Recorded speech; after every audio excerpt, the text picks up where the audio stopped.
तो स्टूडेंट, आज के क्लास में हम लोग जो हमारा एक्सरसाइज एनसीईआरटी का 8.2 है उसको करने से पहले कुछ चीजें हम लोग देखेंगे तो हम लोगों के लिए जानना जरूरी है।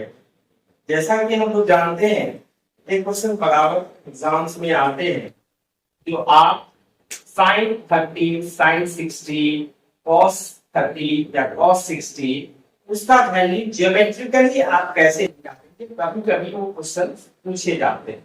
आज के सेशन में हम लोग सबसे पहले उस क्वेश्चन को देखेंगे तो उसको ज्योमेट्रिकली उसका वैल्यू कैसे निकालेंगे।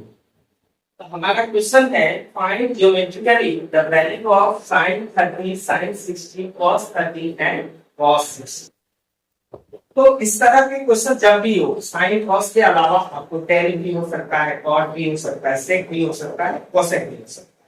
इस तरह के क्वेश्चन को करने के लिए हम लोग क्या करेंगे, तो सबसे पहला हम लोग एक इक्विलैटरल ट्रायंगल बनाते हैं। इक्विलैटरल ट्रायंगल को हिंदी कहा जाता है समबाहु, जिसकी तीनों भुजा बराबर हो, जिसका तीनों साइड्स क्या हो, बराबर हो। और एक और प्रॉपर्टी होता है, ईच एंगल क्या होता है, 60 डिग्री का होता है। तो हम लोग सबसे पहले एक इक्विलैटरल ट्रायंगल ड्रॉ करेंगे।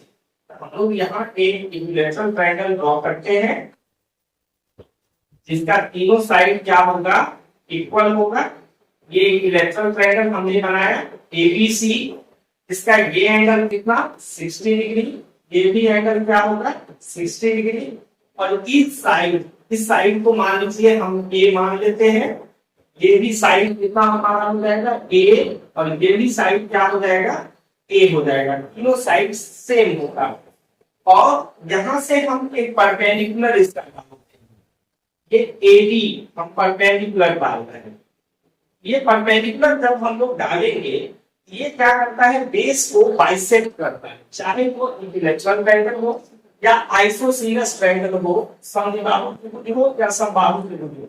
उसमें जो परपेंडिकुलर है, लंब है, वो उसके बेस को बाइसेक्ट करता है, समविभाजित करता है। ये इसका मतलब हुआ कि बीबी और बीसी का वैल्यू क्या होगा, तो सेम होगा। तो हमारा बीसी टोटल है ए, इस बीबी और बीसी का वैल्यू क्या होगा, ए का हाफ हो जाएगा।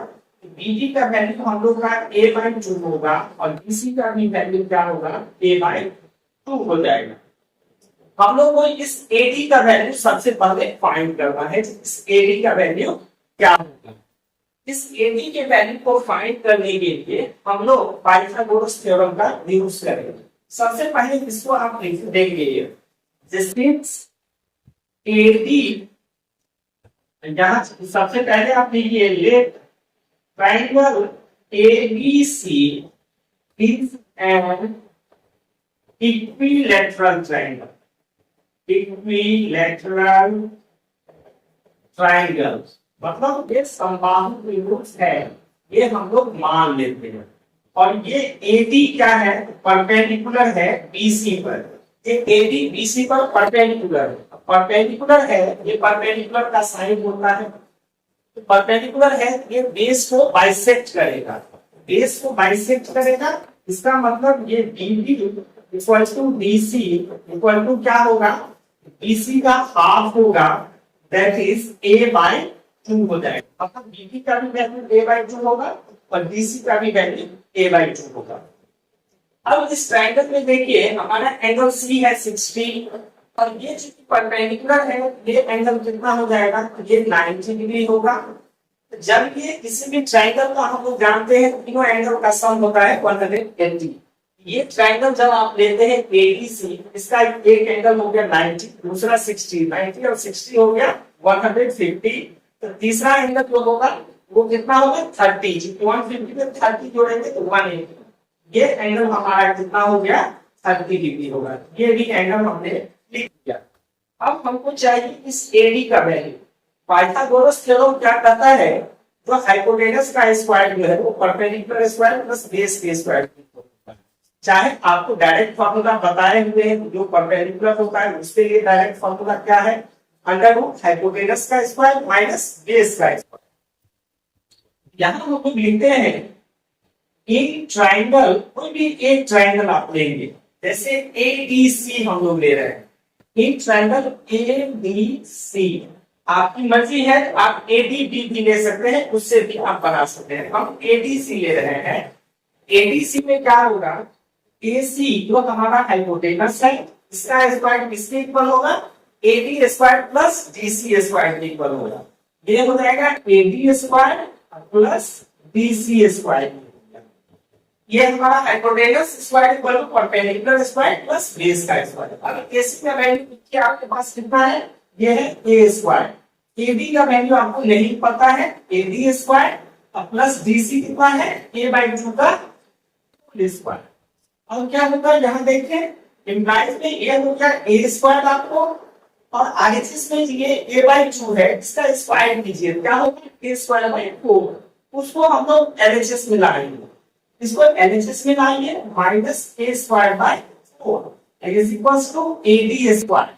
अब इसको हम लोग क्या करेंगे, माइनस करेंगे, एलसीएम हो जाएगा 4, और इसको जब आप करेंगे 4A स्क्वायर और minus A square is equals to AD square.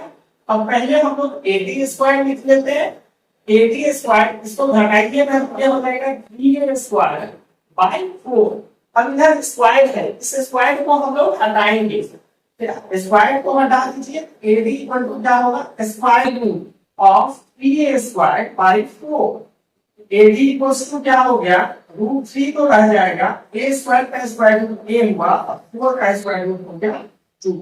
तो हम लोग को ये पता चल गया जो AD का वैल्यू कितना हो गया, √3A/2। पहला हम लोग का था इस AD का वैल्यू निकालना है, इसलिए कोई भी आप sin 30, 60 को भी निकालेंगे, वहां तीनों चाहिए। हाइपोटेनस आपको ये पता है, ये DC बेस ये आपको पता था, AD नहीं पता था, हमने AD निकाल दिया। अब उसके बाद जिसका वैल्यू है, इसका करने का जिसका वैल्यू कहेगा उसका वैल्यू आप निकाल सकते हैं। अब जैसे देखिए हम sin 30 का वैल्यू निकालते हैं, sin 30 डिग्री, साइन देखिए sin थीटा होगा B/H, B/H। अब 60 डिग्री सॉरी 30 डिग्री हम ले रहे हैं, 30 डिग्री के लिए परपेंडिकुलर क्या होगा, परपेंडिकुलर हो जाएगा आपका BC। ये हो गया, क्योंकि हम लोग जानते हैं जो एंगल लिया जाता है उसका सामने का साइड परपेंडिकुलर होता है। हम लोग एंगल ले रहे हैं 30 डिग्री, ये एंगल इसका सामने का साइड आप देखेंगे DC, ये परपेंडिकुलर हो गया, हाइपोटेनस आपका फिक्स है AC, ये हो गया DC बाई AC। ठीक है, अब BC का वैल्यू देखिए कितना है, A/2, ये हो जाएगा A/2, और AC कितना है A, तो A को नीचे आप लिख लेंगे, ये A और ये A कैंसिल हो गया, ऊपर बच गया 1 और नीचे हो गया 2। इस तरह से हम लोग को sin 30 का वैल्यू कितना मिल गया, तो 1/2, sin 30 का वैल्यू 1/2 आ गया। अब हम लोग sin 60 का वैल्यू निकालते हैं, देखिए sin 60 डिग्री फॉर्मूला वही चलेगा आपका, परपेंडिकुलर पर हाइपोटेनस B/H, उसमें कोई चेंजिंग नहीं है, केवल यहाँ 60 निकाल रहे हैं, 60 के लिए परपेंडिकुलर हमारा क्या हो जाएगा, AD हो जाएगा। तो परपेंडिकुलर आप ले लीजिए AD, हाइपोटेनस होगा AC। देखिए AD का वैल्यू कितना है, AD का वैल्यू हमने यहाँ निकाला है √3A/2, ये आया है, इसका वैल्यू आप ले लीजिए √3A/2 डिवाइडेड बाय AC हमको पता है A, ये A यहाँ कैंसिल हो जाएगा, इसका वैल्यू आ गया √3/2। sin 60 डिग्री का वैल्यू हम लोग को मिल गया √3/2। ये दो वैल्यू मिल गया sin 30 और sin 60 का। अब cos 30 और cos 60 का वैल्यू निकालना है। देखिए cos 30 डिग्री, अब cos का फॉर्मूला क्या होता है, B/H, बेस बाय हाइपोटेनस, मतलब आधार बटे कर्ण। अब इस 30 के लिए ये DC तो क्या है, हमारा परपेंडिकुलर FP है, तो स्वाभाविक है ये AD क्या हो जाएगा, बेस, इसके लिए बेस हो जाएगा आपका AD, हाइपोटेनस फिक्स है AC।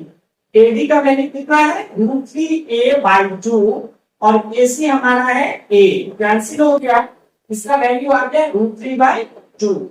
इस तरह से हम देखें cos 30 का भी वैल्यू कितना आ गया, तो √3/2 आ गया, हम लोग को cos 30 का वैल्यू। अब सेम इसी तरह cos 60 का वैल्यू हम लोग निकालेंगे, फॉर्मूला हमारा वही चलेगा, बेस बाय हाइपोटेनस। केवल क्या होगा 60 का सामने का। अब ये एडी हो गया हमारा परपेंडिकुलर और बीसी क्या होगा बेस। तो बेस हमारा हो गया डीसी और हाइपोटेनस एसी, ये फिक्स है। तो डीसी का वैल्यू देखिए, डीसी का वैल्यू कितना है a/2, a/2 ये डीसी का वैल्यू और एसी का वैल्यू आ गया a। ये हमारा कैंसिल हो गया 1/2। इस तरह से cos 60 का वैल्यू हम लोग को आ गया कितना 1/2।